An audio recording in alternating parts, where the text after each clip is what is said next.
The night they paired me with an older woman at a singles mixer, I realized the room had not come there looking for love.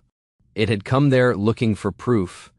Proof that everyone was still attractive enough, young enough, interesting enough, untouched enough by time to be chosen quickly under bad lighting with a name tag stuck to their shirt. My name is Bennett Cole. I was 36, divorced, and only at that mixer because my sister had weaponized guilt with Olympic-level precision. You work from home, she'd said. You eat standing over the sink. You call the dog park a social life. Go meet people. I meet people. The UPS driver does not count. He knows my name. That's because you order coffee filters in bulk like a man preparing for winter. So that Friday night, I stood inside a hotel lounge in downtown Charlotte wearing a navy shirt, dark jeans, and a name tag that said Bennett, architectural drafting consultant, which somehow made me sound less interesting than a printer. The event was called Matched After Dark because apparently embarrassment needs branding. The concept was simple. You walked in, filled out a card, answered a few questions about hobbies and values, and then an organizer paired you with someone for 10-minute conversations. Every 10 minutes, a bell rang, and you moved on. Efficient. Awful. The room was full of people pretending not to judge each other while doing almost nothing else. Men checking watches. Women checking exits. Everyone laughing a little too loudly, like confidence was a group project. I lasted 20 minutes before I started planning my escape. Then the organizer, a woman in a red blazer with a headset and the energy of a cruise director, tapped her microphone. All right, everyone. For our next round, we're doing a surprise match. No cards, no preferences, just chemistry.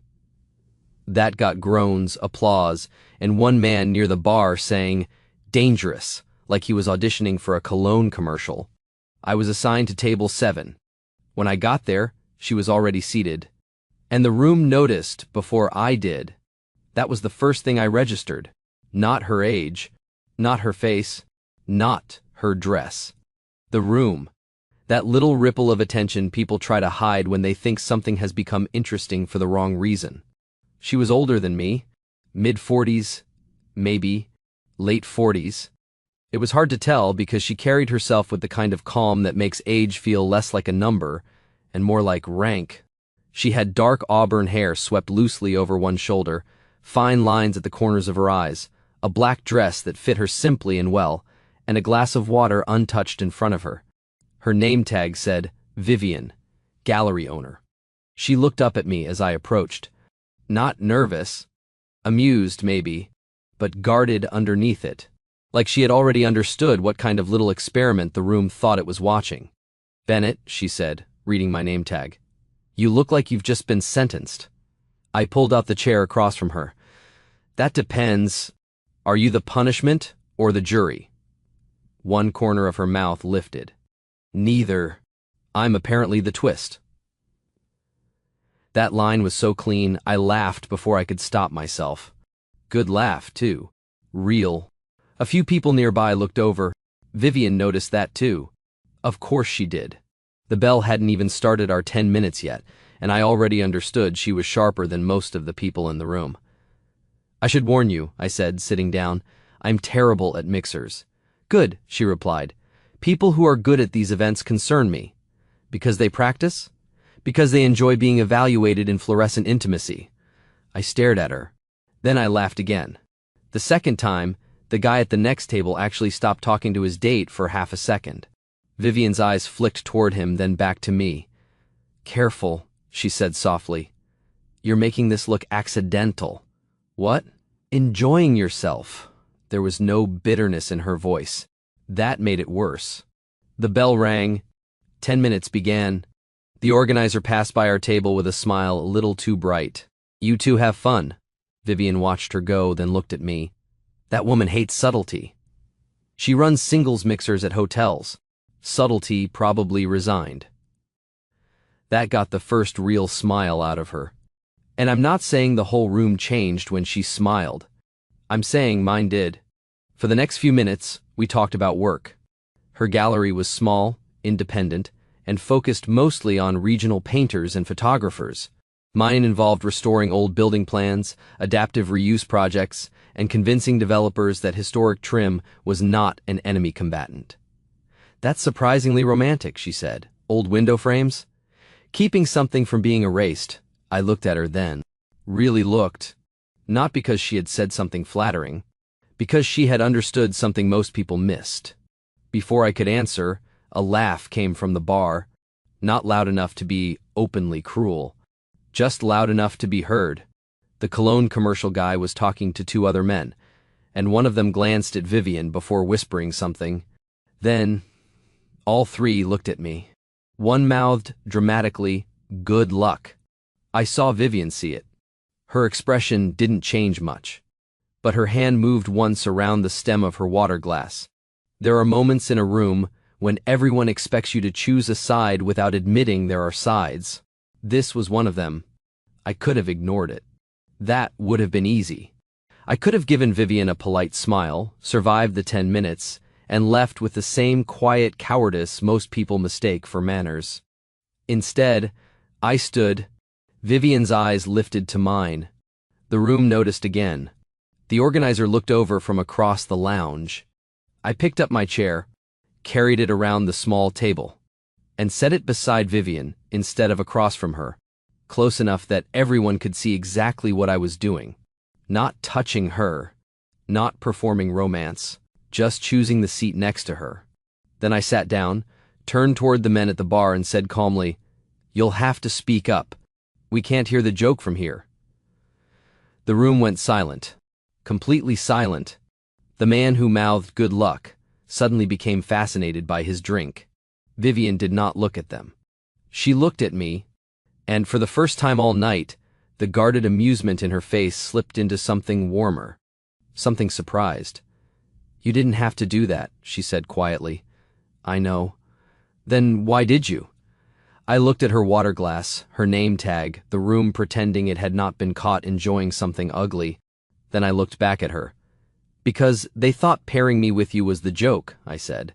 "And I don't like jokes where the funniest person in the room is the punchline." For a second, she said nothing. Then Vivian leaned back slightly, studying me like I had just become far more inconvenient than she expected. The bell rang again.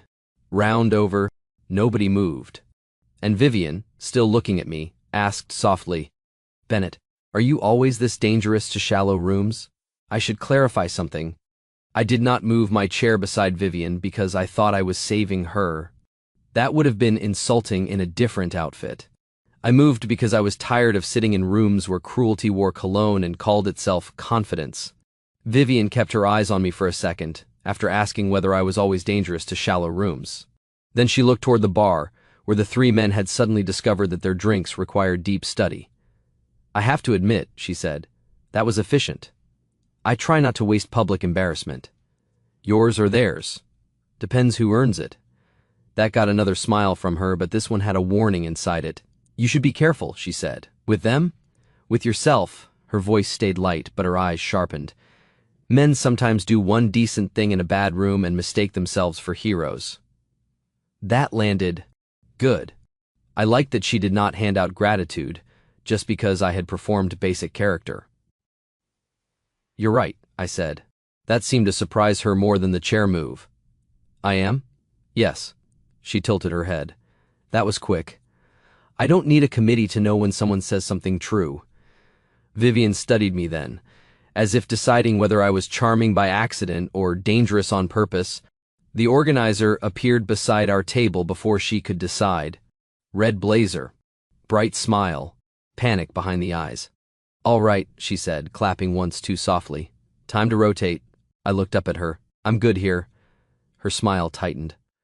"The format works best when everyone participates." I did participate. I found the only conversation I like. A few people nearby heard that. Vivian looked down at her water glass, but I saw the corner of her mouth move. The organizer lowered her voice. "Sir, we do have a structure." Vivian leaned back in her chair. So did the Titanic. I nearly choked. The organizer blinked. The woman was lethal.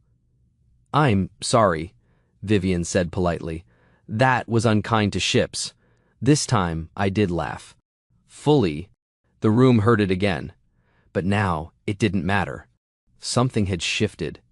People had gone from watching us like a mistake to realizing we were the only table enjoying ourselves honestly.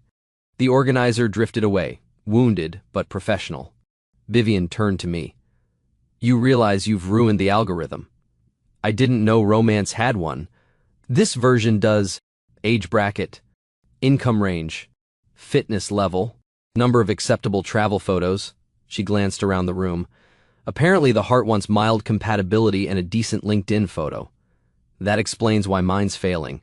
You have a bad LinkedIn photo? I look like I was being held politely against my will. That may be the most honest LinkedIn photo in America. We lasted through half of the next round before giving up. Not dramatically.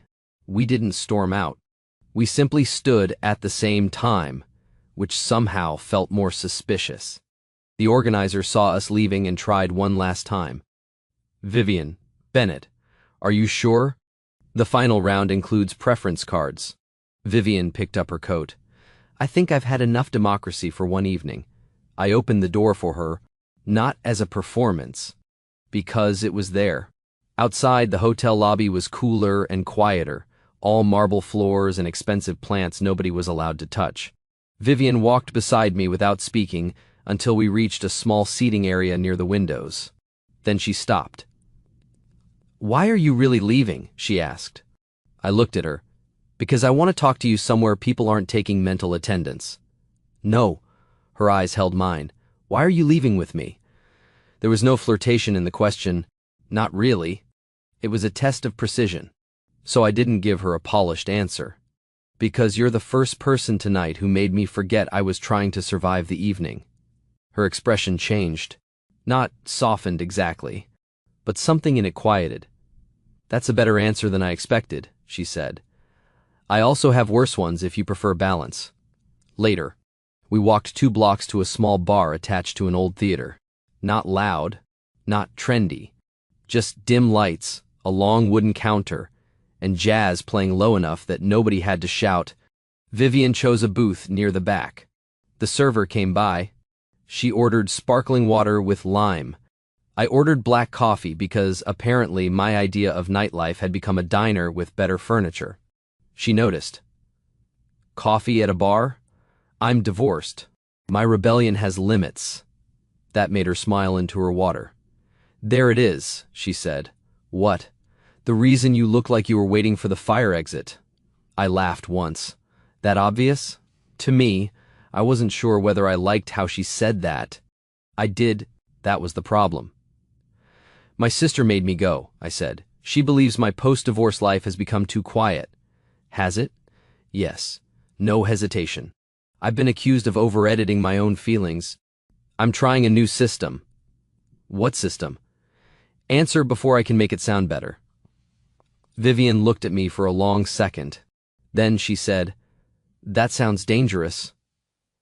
You like that word. I like accurate words.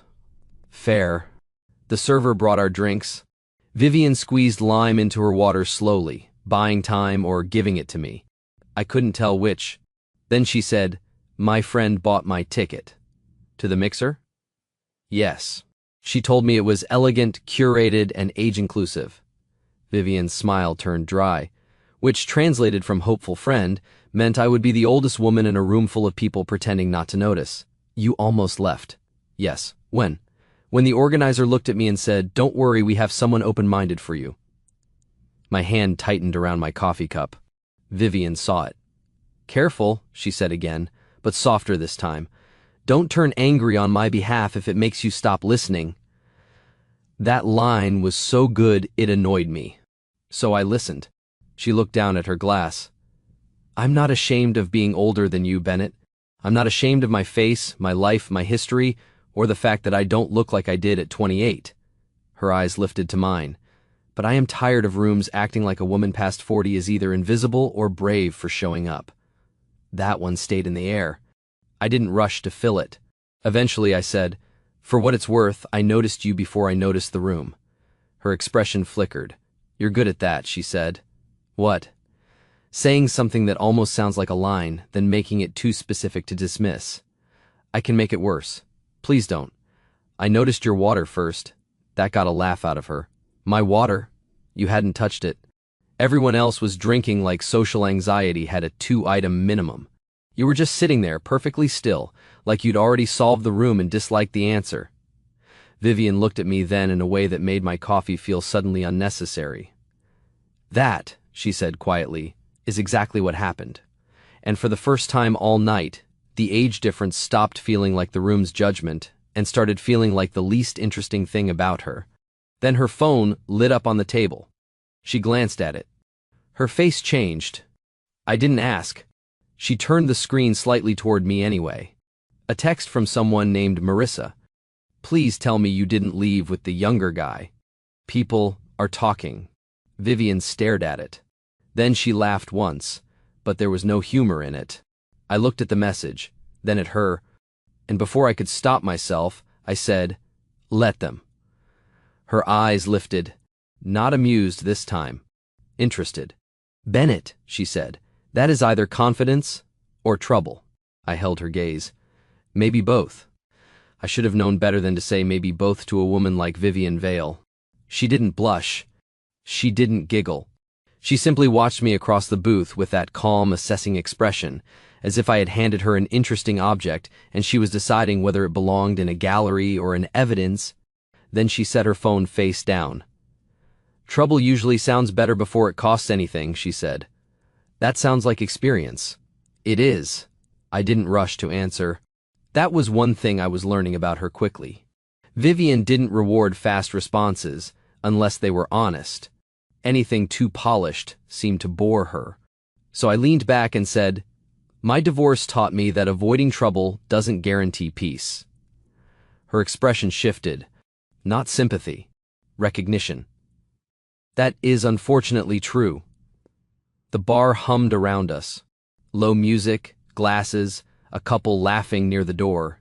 Outside, hotel guests moved past the window in little groups, all dressed for evenings that probably made more sense than mine. Vivian picked up her water again. "How long? Since the divorce?" She nodded. 2 years. Was it awful? Quietly. That made her look at me more carefully. I continued before I could turn it into something easier. No huge betrayal. No dramatic final scene. We just got very good at being polite while becoming strangers. By the time she left, the house felt like a waiting room where nobody had an appointment. Vivian's face softened at the edges. "That may be worse," she said. "It was less cinematic. More expensive." She laughed, but gently. Then she said, "I was married once." I should not have been surprised. I was. Once? 14 years. Divorced at 41. She said it plainly, but I could hear the weight behind the clean delivery. "What happened?" Vivian smiled into her glass. "He traded depth for novelty and called it rediscovering himself." I stared at her for half a second. Then she added, "That was the polite version." "I'd like the impolite version." "No, you wouldn't." "You're right. I'd probably get angry, and you'd tell me not to stop listening." That brought her smile back. "Good. You are learning." There was a strange comfort in that moment. Not easy comfort. More like standing beside someone at the same overlook after taking completely different roads to get there. We weren't the same. That was obvious. She had a decade on me, a gallery, a history, an elegance I could not fake if I had a month and a consultant. But we were both old enough to know that loneliness can look very respectable from the outside. Her phone buzzed again. This time, she ignored it. Then mine buzzed. "My sister. Please tell me you didn't leave the mixer already." A second message arrived before I could answer. "Wait. Someone posted a picture. Is that you moving your chair next to an older woman like a Victorian bodyguard?" I looked at the screen. Then, at Vivian. She lifted one eyebrow. "Bad? My sister has discovered journalism." "Show me." I turned the phone. The picture had clearly been taken inside the mixer. Vivian seated at table 7. Me carrying my chair around to sit beside her. The men at the bar in the background, caught looking exactly as smug and stupid as they were, Caption from some attendee I didn't know: when the surprise match goes off script.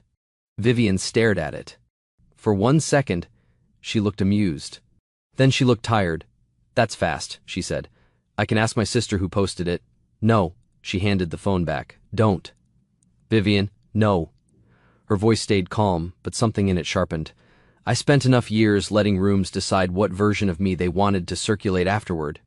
I'm not chasing this one." I hated how reasonable that sounded, mostly because I wanted to go back to the mixer and have a civilized conversation with someone's phone, by which I mean throw it into soup. Vivian read my face and sighed. "You are imagining violence. Only toward technology. That's still growth." My phone buzzed again. "My sister, okay, but she's beautiful. Also, you look weirdly alive. Call me later." I didn't mean to smile. Vivian noticed. "What?" I showed her. She read it, and for the first time since the photo appeared, something warmer crossed her face. "Your sister has taste, and no boundaries. The two often travel together." We sat there a while longer, but the mood had changed. Not ruined, just exposed. The room from the mixer had followed us through a screen, and now pretending we existed in a private bubble felt naive. Vivian finally said, "I should probably go." I didn't like how quickly the sentence landed. I liked even less that it made sense. Because of the photo? Because I know how quickly curiosity becomes appetite. She reached for her coat. And because I don't want tonight to become a story people enjoy more than we do. That was a good line. Too good. I stood when she did. Outside, the rain had stopped, leaving the sidewalk glossy under the streetlights. We walked without speaking until we reached the corner where ride shares kept slowing down hopefully. Vivian pulled her coat tighter. This was unexpected. Good unexpected? She looked at me. The question from the first night turned back on her. A slow smile touched her mouth. Complicated, unexpected. I'll take that. You shouldn't take things too easily.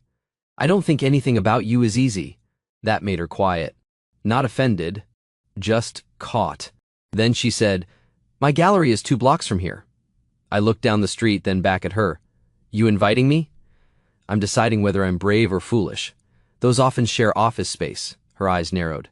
You stole my line structure. I'm adapting. For a second, she looked younger than she had all night, not because age vanished, but because guardedness did. Then she nodded toward the street.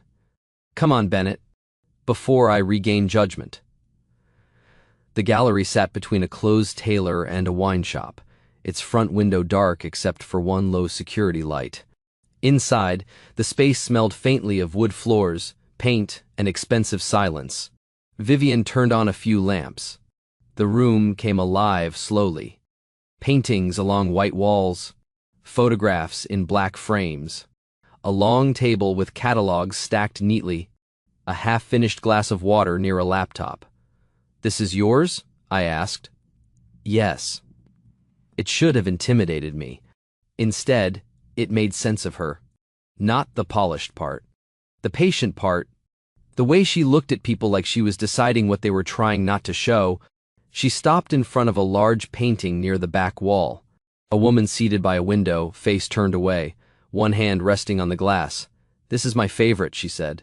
"Why?" "Because everyone thinks she's waiting for someone." Vivian looked at it. I think she finally stopped. That answer made something in my chest go still. I turned toward her. "You know," I said quietly, "for someone who claims she doesn't want to become a story people enjoy more than she does, you say things like that and make it very difficult not to care what happens next." Vivian looked at me then. Really looked. No room. No mixer. No laughing men. No photo. Just her. Just me. And the dangerous feeling that the evening had stopped being about everyone else's reaction a long time ago. She took one step closer. Not enough to touch. Enough to make the air between us change. "Then tell me something honest," she said. "All right. If there had been no room watching, no insult, no chance to prove you were different," her voice dropped, "would you still have chosen the seat beside me?" I held her gaze. This time, I answered fast. "Yes." Her expression changed, and before either of us could move, the gallery door rattled. Vivian turned sharply. A woman stood outside in the dark, knocking on the glass with one hand, phone in the other. Vivian's face went still. "Marissa," she said. The friend who had bought the ticket. The friend who had sent the message. And judging by Vivian's expression, the one person who could make this night turn from complicated into something much worse. Marissa knocked again. Not hard. Worse. Urgent. Vivian didn't move at first. She stood in the middle of her own gallery, shoulders squared, face calm in a way that looked almost painful. "Do you want me to leave?" I asked quietly. Her eyes stayed on the door. "No." One word. Enough. She walked to the entrance, unlocked it, and opened the door only halfway. Marissa pushed in anyway. She was probably Vivian's age, maybe a little younger, wearing a camel coat and the expression of someone who had spent the last 10 minutes rehearsing concern and arrived with accusation instead. "Oh, thank God," she said. Then she saw me. "You're still with him." Vivian closed the door slowly. "Good evening to you, too." Marissa looked between us, then lifted her phone.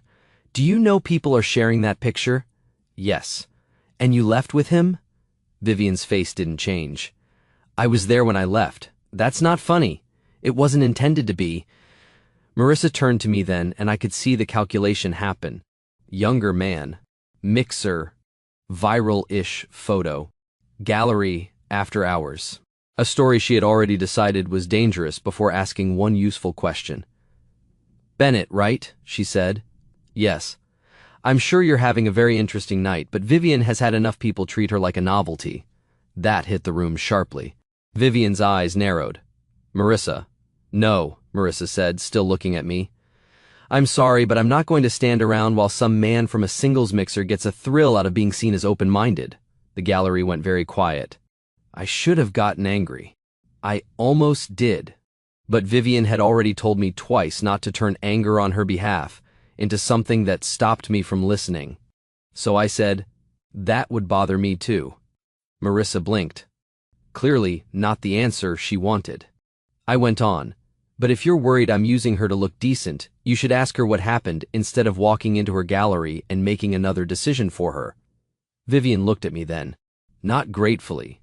More like I had passed a test she hadn't told me I was taking. Marissa's face flushed. "I'm trying to protect my friend." Vivian's voice came in, low and controlled. "By talking over her in her own gallery?" That stopped her. Finally, Marissa turned back to Vivian, and the fear under the anger started showing through. "I saw the photo. I saw the comments. People were laughing, Viv." "I know. I bought you that ticket because I thought it would be good for you to have one normal night. Not this." Vivian laughed once. Soft, not amused. "Marissa, you bought me a ticket to an event where the organizer told me she had found someone open-minded for me." Marissa went still. "What? That was her phrase?" "No," Marissa shook her head. "I told her you were brilliant and intimidating and that men usually got scared. I told her to pair you with someone who wouldn't waste your time." Vivian's expression shifted. Not softer. More complicated. Marissa looked genuinely horrified now. I didn't know she framed it that way. "I believe you," Vivian said. "But believing someone is not the same as being unhurt." Marissa knew that too. Her eyes dropped. "I'm sorry." The apology sat there. No performance. No dramatic hug. Just 3 words that did not fix the evening, but at least stopped making it worse. Vivian crossed her arms. "You can worry about me without managing me." "I know. Do you?" Marissa swallowed. "I'm learning in public, apparently." That got the faintest smile out of Vivian. "Barely. But enough." Then Marissa looked at me again. This time less like an investigator and more like a woman trying to understand the damage before she stepped on it. "You really moved your chair next to her?" "I did." "Why?" Vivian started to answer, but I shook my head slightly. Not to silence her. To take responsibility for my own choice. "Because the room wanted distance," I said, "and I didn't." Marissa studied me. Then, slowly, She nodded. That's either a very good answer or a very practiced one. Fair. Vivian looked almost pleased. He accepts fair criticism. It's unsettling. Marissa's mouth twitched despite herself. The tension loosened by 1 degree. Not enough to make the night easy. Enough to let everyone breathe. A few minutes later, Marissa left after making Vivian promise to text when she got home. At the door, she paused, looked at me, and said, "If you hurt her because you like the idea of yourself with her more than the reality, I'll become extremely unpleasant." I'd expect nothing less. Good. Then she left. The gallery door closed behind her. Vivian locked it and rested her forehead briefly against the glass. "You okay?" I asked. She didn't turn around. "No." I waited. Then she said, "But I'm not embarrassed." That mattered. She turned back to me, and the lamps made the whole gallery feel softer around her. Paintings on the walls. Rain starting again outside. The two of us standing in the kind of silence people either run from or remember. "I should be," she said. "That's what's strange. A younger man. A humiliating mixer. A photo going around. My friend bursting in like I've lost judgment." She looked at me. "There are so many convenient reasons to feel foolish. And do you?" "No." Her voice dropped slightly. "I feel awake." That went straight through me. I took 1 step closer. "Vivian." She lifted one hand. "Careful." "I know." "No, you don't." Her eyes held mine. "I'm not a daring story for you to tell later. I'm not proof you're different from the men in that room. I'm a woman who has spent years being told what kind of attention she should be grateful for." "I know," I said quietly. "Do you?" I nodded once. "I think so, but if I don't, I want to learn without making you teach me the hard way." That was the answer that changed her face. Not completely, just enough. She stepped closer this time. Still, no touch, just the space between us shrinking into something honest. "And if tomorrow everyone decides this was ridiculous," she asked, "then tomorrow everyone can be wrong." Her laugh came out small and disbelieving. "Dangerous again." "No." I looked at her properly. "Certain." Vivian's eyes moved over my face like she was looking for the performance and not finding it. Then she reached up, touched the edge of my collar with 2 fingers, and said, "You have no idea how careful I'm trying to be." "I do," I said, "because I'm trying too." That was when she kissed me. Not like a woman trying to prove she could still be wanted. Not like a man trying to prove he was brave enough to want her. It was quieter than that. More deliberate. A choice made with the lights on, after the room had already done its worst and failed to make her small. When she stepped back, she looked almost annoyed at how affected she was. I felt the same. "Good? Unexpected?" I asked softly. Vivian looked at me for a long second. Then she smiled. "Very inconveniently good." Someone inside lifted a phone. Vivian saw it. So did I. For half a second, neither of us moved. Then she reached for my hand. Not to hide, not to perform, but to decide. And when the phone camera pointed toward us through the glass, Vivian turned slightly toward me and whispered, "Let them see the part they don't understand." Vivian did not let go of my hand. That was the first thing I remember clearly. Not the car outside. Not the phone pointed at the gallery window. Not the strange, stupid feeling of being watched by someone who wanted a story without earning the truth. Her hand in mine. Warm. Steady. Deliberate. The person in the car took the picture anyway. Of course they did. Then the car pulled away, and the gallery went quiet again, except for the rain tapping against the glass. Vivian looked at the empty street, then down at our hands. For a second, I thought she might pull away. She didn't. Instead, she said, "There it is." "What?" "The part where this becomes real enough to cost something." I looked at her. "Does that make you want to stop?" She turned back to me. "No," she said. "It makes me want to be very clear." That was Vivian. Even after a kiss. Even after a ridiculous mixer. Even after being mocked, photographed, defended, challenged by her best friend, and kissed in her own gallery like the night had decided subtlety was overrated, She still wanted clarity. So we sat at the long table near the catalogs and had the least romantic conversation two people can have after a first kiss, which made it strangely perfect. She told me she would not be someone's rebellion. I told her I did not need a rebellion. I needed a life with more truth in it. She said she would not compete with the ghost of my divorce. I told her my divorce had taught me what silence costs, not what love should be. I said I didn't want to turn her age into some brave statement. She said, "Good, because I am not a public service announcement with earrings." That made me laugh so hard she finally smiled. By the time I left the gallery, it was after midnight. We did not pretend the evening had been normal. We did not pretend the kiss meant everything was simple. And we definitely did not pretend people would stop talking because we had decided their opinions were shallow. By morning, the second photo was already circulating. Not viral, not famous, just enough. A few comments under the Mixer post, a few jokes, a few people acting like an age gap between consenting adults was a public emergency.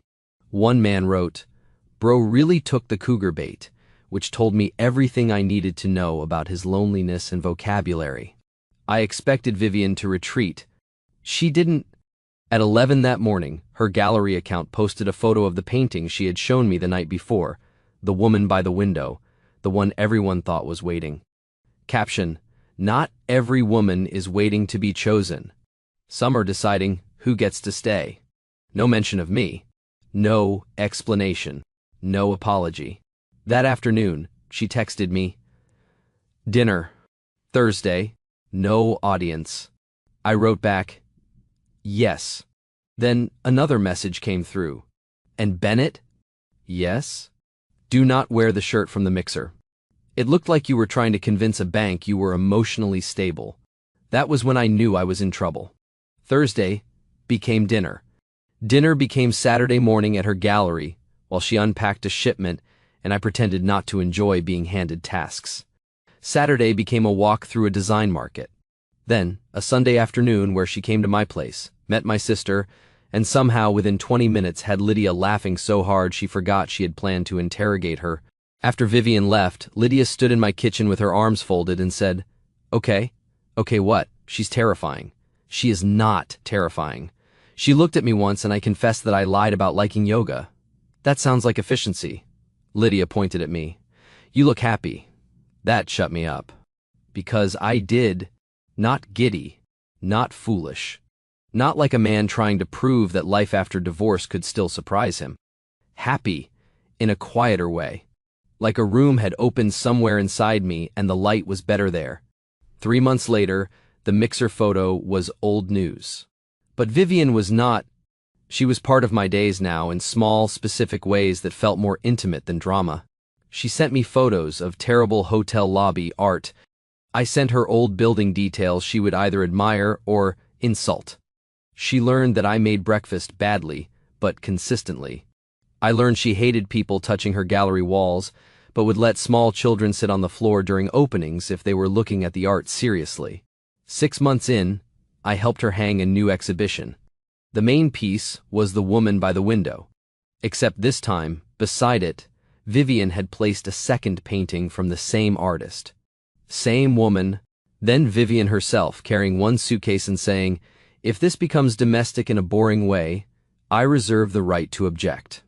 It did become domestic. Beautifully. We argued over wall colors. We hosted small dinners. We walked through galleries in cities we visited and whispered cruel but accurate reviews to each other. Sometimes people still looked twice when they realized she was older than me. Sometimes they didn't. The difference was that neither of us looked away anymore. 2 years after the Mixer, I proposed in her gallery after closing, not in front of a crowd, not under the painting by the window, under the second one, the open door. Vivian stared at the ring, then at me, and for the first time since I'd known her, she had no elegant sentence ready, so I gave her one. "You once asked if I would still have chosen the seat beside you if no one was watching," I said. "I would. I do. Every day." Her eyes filled. Then she said, "That was almost too sentimental." "Almost? Don't ruin it." "I won't." She said yes. Then she kissed me in the empty gallery. And this time, nobody was outside with a phone. Years later, when people asked how we met, Vivian usually said, "A very badly designed singles mixer." I'd say, "Best bad room I ever walked into." And she'd give me that look, the one that still made me feel like I had been chosen by the sharpest person in the room, not because I made a scene, but because I stayed after the scene was over. The truth was, they paired me with an older woman because they expected discomfort. They expected the wrong reaction. They expected her to be the test. But they had it backward. The test was never whether I could see past her age. The test was whether I could recognize a woman who had already become exactly herself, and be brave enough to sit beside her. What would you have done if you were paired with someone at a singles mixer and realized the whole room expected you to treat her like a joke? And have you ever seen people underestimate someone just because of age, appearance, or assumptions before they even knew the person? Tell me your story in the comments. If you liked this one, leave a like, subscribe, and I'll see you in the next video.